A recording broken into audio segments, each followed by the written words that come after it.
Hi friends, welcome to Amrita IAS academy. నేను మీ economy Chandramouli sir.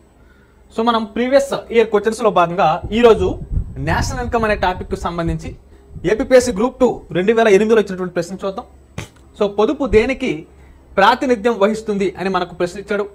ఆదాయ చక్రీయ ప్రవాహాల్లో పెరుగుదల, ధనాత్మకంగాను మరియు రుణాత్మకంగాను, చక్రీయ ప్రవాహంలో తరుగుదల, పైవేవి కాదు అని మనకి ఇక్కడ ప్రశ్న అయితే ఇవ్వడం జరిగింది.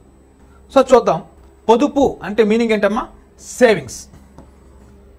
సో మరి ఈ సేవింగ్స్ వల్ల ఏం జరుగుతుంది అనేది మనకి ఇక్కడ ప్రశ్న అనమాట. సో ఫర్ ఎగ్జాంపుల్, ఒక వ్యక్తి దగ్గర 1000 రూపాయలు ఉందనుకుందాం.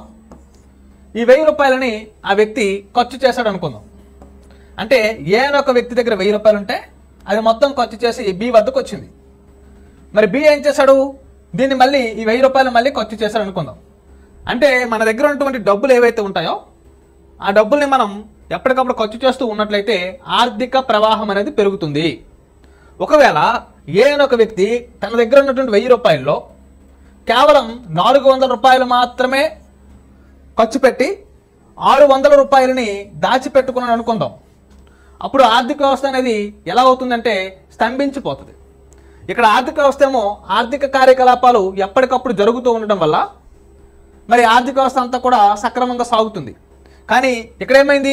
డబ్బులు దాచిపెట్టేశాడు. మరి దాచిపెట్టేయడం వల్ల ఆర్థిక వ్యవస్థకి ఛిద్రాలు ఏర్పడతాయి, ఆర్థిక వ్యవస్థకి ఆటంకం కలుగుతుంది.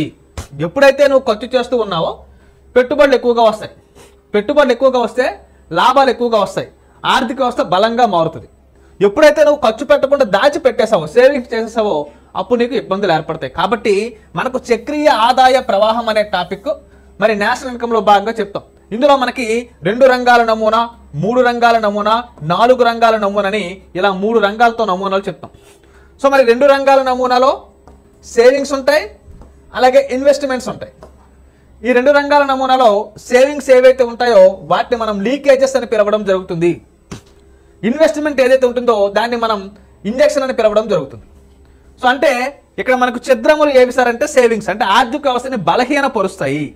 కాబట్టి ఇక్కడ చూడండి, ఆదాయ చక్రీయ ప్రవాహంలో పెరుగుదల, ధనాత్మకంగాను మరియు రుణాత్మకంగాను, చక్రీయ ప్రవాహంలో తరుగుదల, పైవేవి కాదని ఇచ్చాడు. ఇక్కడ ఏమవుతుంది? చక్రీయ ప్రవాహంలో ఈ సేవింగ్స్ అనేవి తరుగుదల ఏర్పరుస్తాయి, ఆర్థిక వ్యవస్థని క్షీణింపు చేస్తాయి. కాబట్టి ఆప్షన్ 3 అనేది ఇక్కడ మనకు సరైన సమాధానం అవుతుంది. ఓకేనా? ఈ వీడియో కనుక మీకు కనుక నచ్చినట్టయితే ఖచ్చితంగా లైక్ చేయండి, అలాగే షేర్ చేయండి. ఈ వీడియోపై మీ యొక్క అభిప్రాయాన్ని కామెంట్ రూపంలో తెలియజేయండి.